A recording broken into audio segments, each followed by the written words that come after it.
El Economista Podcast.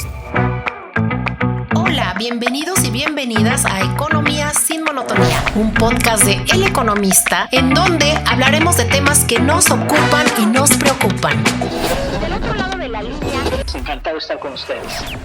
vamos a entrar en materia. Yo soy Ana María Rosas, editora de la sección de Finanzas y Dinero de esta casa editorial. Como siempre, los saludo muy contenta y agradecida de que escuchen este podcast en donde quiera que se encuentren. Y como ustedes saben, el objetivo es hablar de temas económicos, pero de una forma sencilla. Y bueno, esta semana se anunció a los ganadores del Premio Nobel de Economía, como se conoce al Premio de Ciencias Económicas del Banco de Suecia en memoria de Alfred Nobel, que se otorga por primera vez en 1969. Hago esta aclaración porque este es el único de los premios que no fue previsto en el testamento de este filántropo. Se añadió años más tarde a los 5 premios tradicionales, que es el de medicina, física, química, literatura y el de la paz. Por eso, al Nobel de Economía incluso se le conoce como el falso Nobel. Y bueno, después de este breviario cultural, les contamos que este año el premio fue otorgado a el turco-estadounidense Daron Acemoglu y a los británico-estadounidenses Simon Johnson y James A. Robinson por sus investigaciones sobre las instituciones y cómo afectan a la prosperidad de las naciones. Y lo que ha llamado más la atención es el trabajo de estos economistas, porque ellos analizan la colonización europea en varias partes del planeta, y resulta que los países más ricos en aquella época, en la época de la colonia, pues hoy son naciones, se encuentran entre las naciones más pobres. Y para entender un poco de qué se trata esto, invitamos a este podcast al maestro René Rosado González. Él es director del programa de licenciatura en Gobierno y Transformación Pública del Tecnológico de Monterrey. Él es economista y está especializado justamente en la medición de datos. Maestro, muchas gracias por estar con nosotros. No, pues muchas gracias a ustedes, a ti por la invitación. Para mí siempre es un placer estar pues compartiendo un poco de lo que hacemos desde las ciencias sociales, desde la economía y como bien lo mencionas, la relevancia de estos temas en cómo el mundo está cambiando. Efectivamente, y podría precisamente compartir conmigo y con los escuchas un poco sobre el trabajo de estos 3 economistas. Un poquito tal vez tenga usted, no sé dónde estudiaron, estas cuestiones. Sí, pues como ya bien lo mencionabas, el premio se otorga a estos economistas por los análisis que han hecho sobre cómo las instituciones afectan la prosperidad económica o la prosperidad de las naciones. Uh-huh. Cuando hablamos de instituciones en ciencias sociales, no hablamos, digamos, de las oficinas de gobierno necesariamente o de las empresas. Cuando hablamos de las instituciones, hablamos de las reglas del juego. Okay. Es decir, cómo nos comportamos o cuáles son esas reglas que nos imponemos como sociedad a la hora de tomar decisiones, de, por ejemplo, cómo nos vamos a organizar en términos de gobierno, cómo vamos a organizar la economía, si vamos a adoptar economías de mercado, si vamos a adoptar economías planificadas o centralizadas, como lo que en algún momento fue la Unión Soviética. Uh-huh. Entonces, esas reglas del juego es, digamos, lo que estos economistas consiguen demostrar cuál es el papel que tienen en el desarrollo, en la prosperidad económica. Así es. 2 de ellos, tanto Acemoglu como tanto Acemoglu como Robinson, uh-huh. Son profesores, como Johnson, son profesores en el MIT, en el Instituto Tecnológico de Massachusetts, uh-huh. Y Robinson es también profesor en la Universidad de Chicago. Exacto.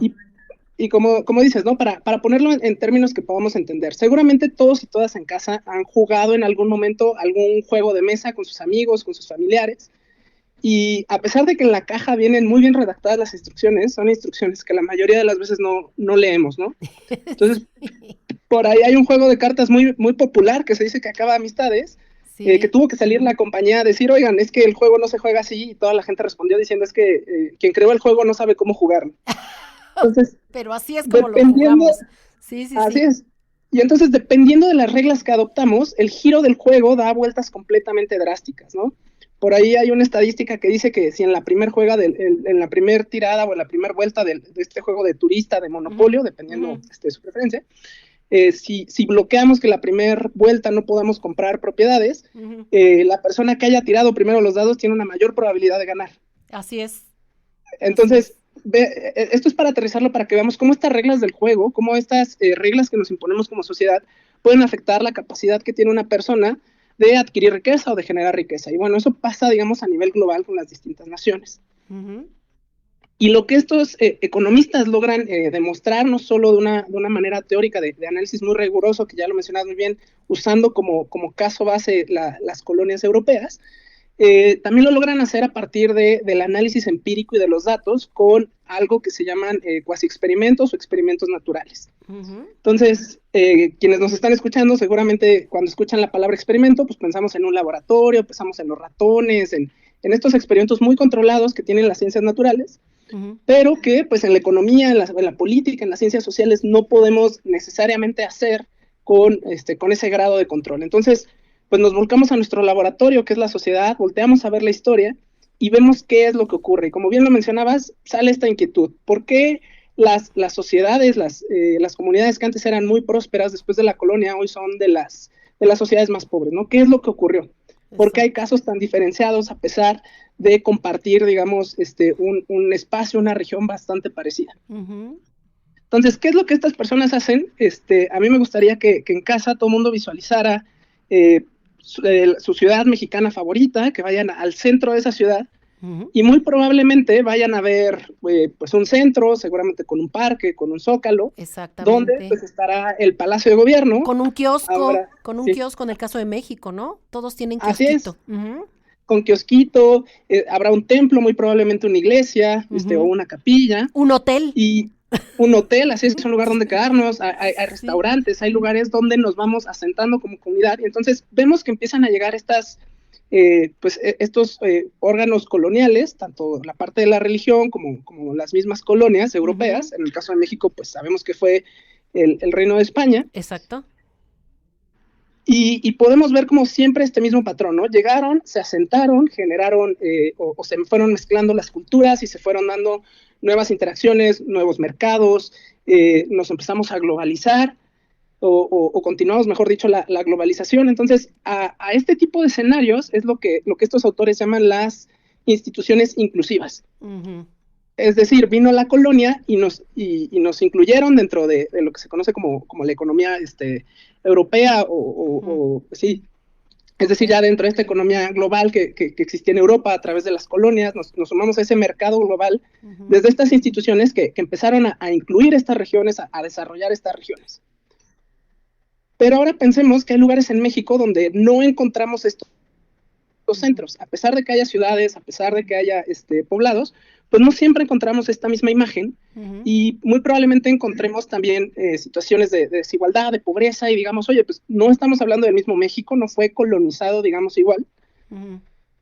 Y justo lo que logran probar ellos es que efectivamente no fue así. Y entonces a estas instituciones donde no se da esta inclusión, donde más bien se trata simplemente de ir por los recursos disponibles, tanto naturales como de riqueza, les llaman instituciones extractivas, ¿no? Es decir, ahí no vamos a asentar espacios de desarrollo, no vamos a asentar espacios comunitarios. Lo que vamos a hacer es ir y extraer los recursos para, pues, explotarlos, y entonces eso ayuda a explicar por qué distintas regiones del mundo... Porque no hay desarrollo ahí, solo fueron a sacar, ¿o es al revés? No, efectivamente, porque solo fueron a sacar, porque la regla del juego ahí no fue crear una comunidad, crear mercados, buscar puertos, buscar desarrollo económico, buscar desarrollo político, cultural. La regla del juego es, híjole, ahí vamos a ir a sacar los recursos y llévate todo. O sea, las minas, o sea, la extracción de minerales, la extracción de, bueno, ya la parte de hidrocarburos es como más compleja, ¿no? Esa ya es más para acá, ¿no? Pero, por ejemplo, las minas, estamos hablando de eso, no sé, la siembra en aquel tiempo, no sé, del enequén, cuestiones así. Así es. Ok. Y entonces, justo la regla del juego, esta institución que nos dice si debemos asentarnos, si debemos incluir estas regiones o si debemos explotarlas, es lo que ayuda mucho a explicar y ellos consiguen hacerlo justo comparando distintas variables, tanto sociodemográficas como económicas, para saber dónde se asentaron o dónde se fijaron cada tipo de regla del juego, ¿no? De cada tipo de institución. Okay. Y esto lo hacen con técnicas que de hecho en 2021 también se le reconoció con el Nobel de Economía a Joshua Angrist y a Guido Ivens y David Carr por este tipo de metodologías de análisis causal, es decir, de realmente establecer que eso fue la causa del desarrollo. Y lo que decían, o la intuición que nos dan, es utilizar la tasa de mortalidad, por ejemplo. Si tú eres una persona que viene a colonizar, posiblemente te puedas asentar en un lugar que no sea tan agresivo o en un ambiente que no sea un ambiente tan agresivo para tu supervivencia.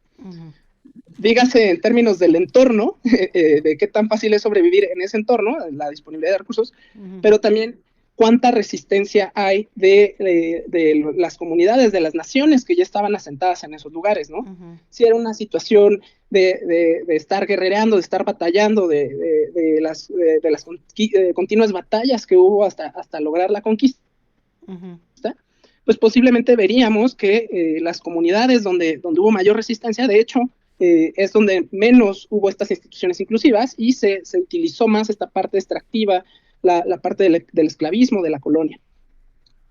Sí, y me llama mucho la atención, yo creo que a todos, y usted lo habrá leído pues en varios análisis, columnistas, porque es lo primero que dicen, que entre los trabajos que hacemos, porque bueno, hay que decir que aquí se premia todo el trabajo de muchos años, ¿no? Son varias publicaciones que han hecho de un tema determinado, que en este caso precisamente es esta cuestión del gobierno, ¿no? Pero hablan del ejemplo, en el caso de México, en uno de sus trabajos, de Nogales, ¿no? De Nogales, cuando yo me imagino a Nogales, llega el Santana, divide el asunto, ¿no? Y entonces un cachito se queda en el norte y uno en el sur, ¿no? Entonces está Nogales, Arizona, y está Nogales, México, y ejemplifican cómo fue diferente o ha sido diferente el desarrollo del norte, nada más por una frontera, por una valla, ¿no? Entonces yo quisiera que nos platique un poco de este ejemplo que ellos manejan, porque incluso precisamente ahí es donde se ve que son las instituciones en México son muy diferentes a las instituciones que hay en Estados Unidos. Hablan incluso de la decisión que tú puedes tener de dónde estudiar, de qué estudiar, y en México cómo es diferente, ¿no? Así es, y justo ese es, dentro de los muchos casos que plantean, estos experimentos naturales que hablamos, ¿no? Es decir, es la misma región, el mismo espacio, lo único que cambió es en algún momento hubo una intervención donde las reglas del juego cambiaron para un lugar y para el otro. Así es. Lo que nos plantean es, digamos, como tres grandes escenarios. La primera es uno, pues, donde si llegan este nuevo tipo de instituciones y nada cambia, pues seguimos igual, ¿no? El tema es que son pocos los lugares donde hemos encontrado donde nada cambia si hay un tipo de intervención. Pero luego nos dicen, bueno, llega un nuevo autócrata, digamos, un nuevo gobierno, nuevas reglas del juego, con muchas promesas, y nos dicen que muchas cosas pueden llegar a suceder y que van a estar bien, y pues nada, o sea, si se cumple, pues ahí es donde vemos esta parte del desarrollo, esta parte de la prosperidad, y si no se cumple, generalmente lo que hemos visto es que se arman las revoluciones. Exacto. Y estas revoluciones lo que empiezan a generar, pues otra vez es que los intereses políticos, las reglas del juego políticas, se mezclen con cuáles van a ser las reglas del juego en la economía para distribuir la riqueza. Que podamos distribuir la propiedad, que la gente pueda ser dueña del producto de su trabajo, que cualquier persona pueda justo tener acceso a las fuentes del desarrollo. Y eso es lo que empieza a generar, digamos, este cambio institucional, este camino hacia la prosperidad. Lo ejemplifican principalmente con cambios a momentos democráticos o de democratización. Pero también nos plantean otro lado de la moneda, ¿no? Dicen, bueno, ¿y qué pasa cuando antes de la revolución, la élite que ya está en el poder empieza a ver esta presión, empieza a ver esta insatisfacción. Sí, la élite que no quiere perder sus privilegios, ¿no? Así es. A mí que me importa que el otro no coma, no sé. Ajá.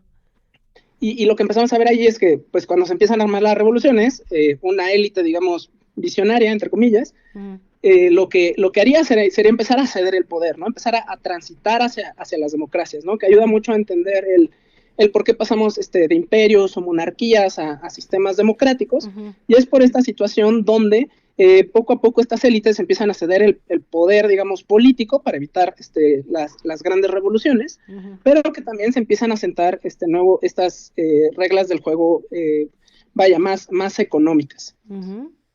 Si tuviéramos que poner un ejemplo, por ejemplo, en México, durante el Porfiriato, pues lo que vimos fue mucho estas élites pensando en instituciones mayoritariamente extractivas, ¿no?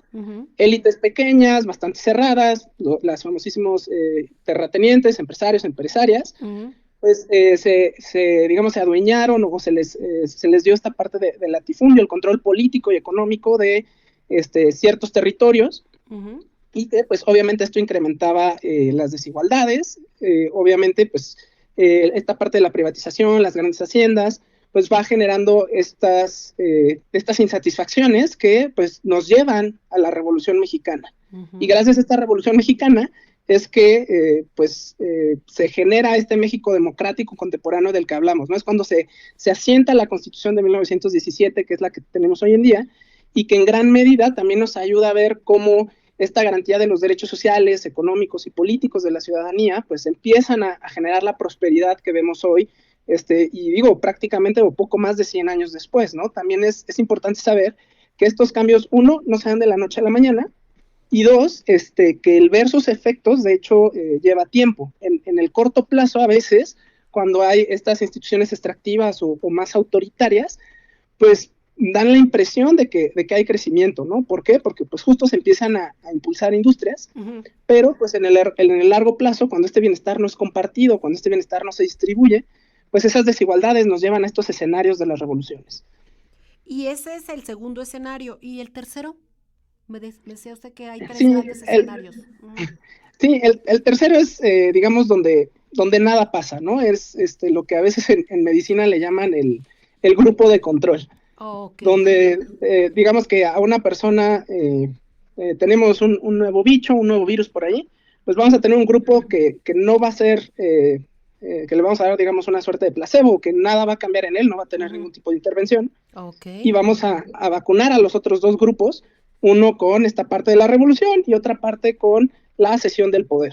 Y a partir de eso es que estos autores logran demostrar de forma empírica, de forma causal, que efectivamente la colonia alrededor del mundo, las colonias europeas alrededor del mundo, pues tuvieron un gran efecto en la prosperidad, en la democracia, en el desarrollo del mundo contemporáneo. Y eso pues justo nos hace plantearnos y las decisiones que estamos tomando hoy en términos de gobierno, en términos de relaciones globales, en términos de conflicto, pues cuáles serán esos grandes efectos que veremos pues justo de aquí a 100, 200, 500 años. ¿Y qué es lo que ahorita estamos viviendo? Que eso ya tendrían que revisarlo después, ¿no? Digo, sí, para no meterlos en problemas, me refiero para no meterlos en problemas, para que me diga, bueno, ahorita cómo podemos ver lo que está ocurriendo, ¿no? Cuando llega un nuevo gobierno, cuando hay una mayoría en un congreso, cuando las instituciones están cambiando, ¿no? Sí, así es, digo, el cambio institucional ocurre todo el tiempo. Y un ejemplo que siempre le ponemos a mis estudiantes en su clase de teoría de las instituciones justamente es la lengua, el idioma. En México todavía hasta hace un par de décadas, cuando éramos chiquitas, nos decían, no se dice qué, se dice mande. Así es. Y otra vez es algo que veníamos justo arrastrando de la colonia, del servilismo, de decir, claro, es que la respuesta natural es decir mande usted. Y poco a poco el lenguaje se ha ido transformando y conforme se va globalizando, conforme van cambiando las dinámicas sociales, pues vamos incluyendo nuevas palabras, nuevas frases, vamos quitando otras, y son cosas que van pasando, digamos, todos los días. Efectivamente estamos en procesos de cambios institucionales. no necesariamente en términos de las reformas a los órganos de gobierno que estamos viendo. Okay. Otra vez es importante no confundir una institución, una regla del juego, con, digamos, con una ficha en el tablero, ¿no? Que pueden ser los órganos de gobierno, las empresarias y demás. Exacto, o sea, las reglas no cambian, cambian otros aspectos, como usted dice, ¿no? Las fichas. Uh-huh. Sí, así es, o sea, digamos que es lo que, si tuviéramos que hacer un símil, es como pudiéramos estar viendo un tablero muy parecido entre el ajedrez y las damas inglesas. Ajá. Pero las reglas del juego y las fichas que se utilizan son distintas, y eso va a cambiar las dinámicas. Si en algún momento quisiéramos jugar un damas inglesas contra ajedrez, estaremos inventando un juego un poco distinto. Uh-huh. Y llevaría tiempo de desarrollar esas reglas, esas instituciones, para ver cómo se van adecuando poco a poco. ¿Por qué? Porque se van dando de forma a veces hasta accidental, uh-huh. O otras en una visión más planeada, ¿no? Algo que se le ha criticado mucho a este premio Nobel es, por ejemplo, que no permite la teoría que plantean o los ensayos que plantean explicar el desarrollo de China. Uh-huh. Exactamente. Pero, uh-huh. Justo tiene que ver con que, pues, otra vez, el juego que ellos analizaron fue la colonia europea. Si analizamos el juego de China, otra vez, las reglas del juego son distintas, pero o sea, la discusión no es si tiene un efecto o no, eran reglas distintas que efectivamente tienen resultados económicos y políticos distintos, y pues creo que lejos de discutir el de si está bien o no esta teoría, lo que es cierto es que en años recientes hemos visto que el Banco Sueco ha permitido la apertura a nuevas preguntas, ¿no? Uh-huh. Hasta hace un par de décadas la economía era algo que se había sobrematematizado demasiado y pareciera que ya teníamos estas reglas universales, uh-huh. que había que seguir recetas, ¿no? Uh-huh. Era como el de, bueno, ¿quieres un país desarrollado, un país exitoso? Esta es la receta del éxito, ¿no? Esa uh-huh. teoría le llaman teoría neoclásica. Uh-huh. Y hablaban de que eventualmente si seguíamos todos y todas esa receta, íbamos a converger todos y todas en el desarrollo. Uh-huh. Uh-huh. Y pues como todo en la ciencia, no existe una verdad absoluta, sino pues poco a poco la realidad nos fue diciendo, oye, pues resulta que no está sucediendo, y creo que ese es el gran valor que ponen sobre la mesa estos autores, decir, bueno, es que no está sucediendo porque las reglas del juego han ido cambiando, porque hay reglas que favorecen esto y hay reglas que lo impiden.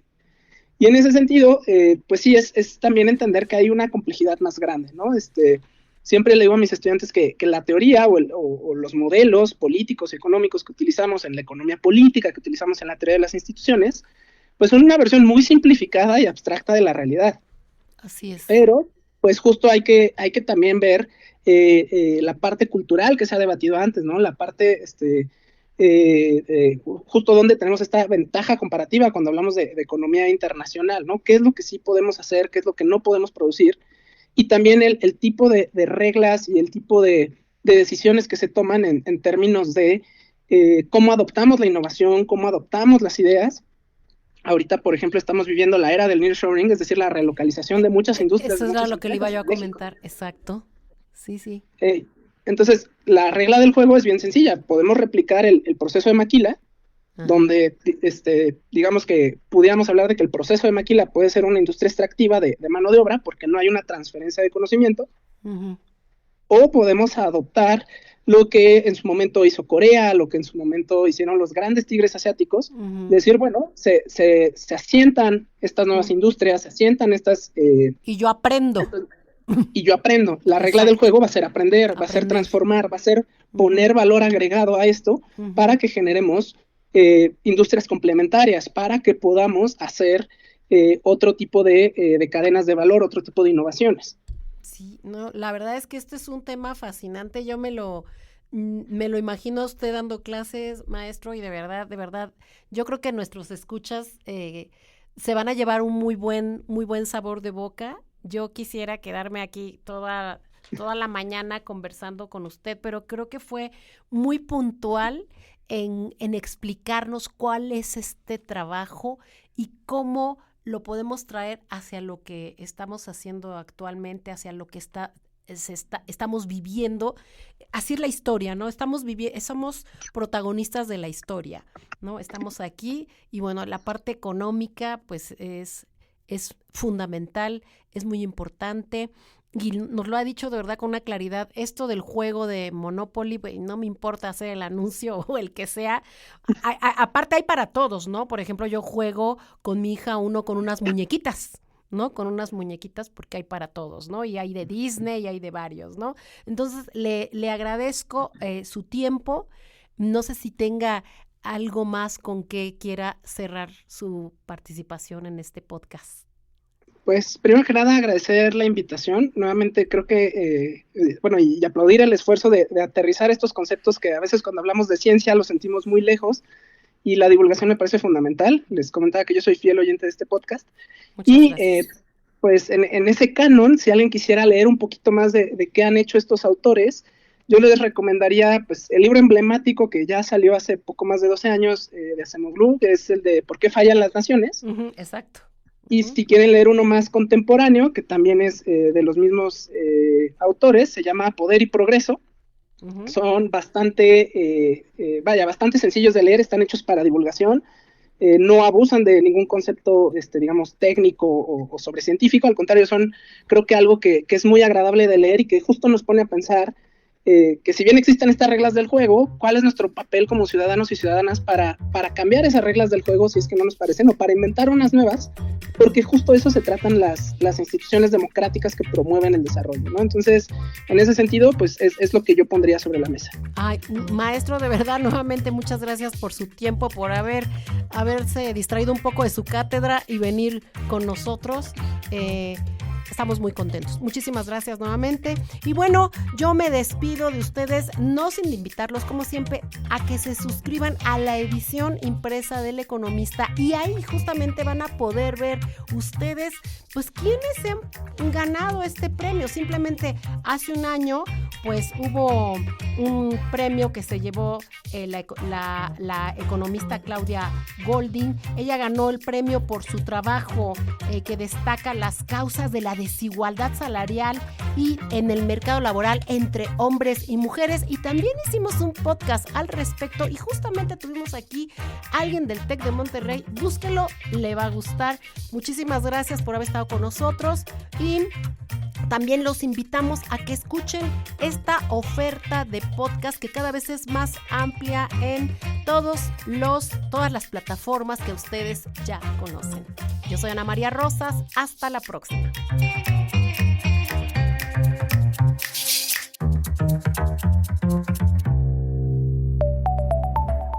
El Economista Podcast. Si este episodio te pareció interesante, entretenido o informativo, no olvides calificarnos con 5 estrellas en tu aplicación móvil de Spotify.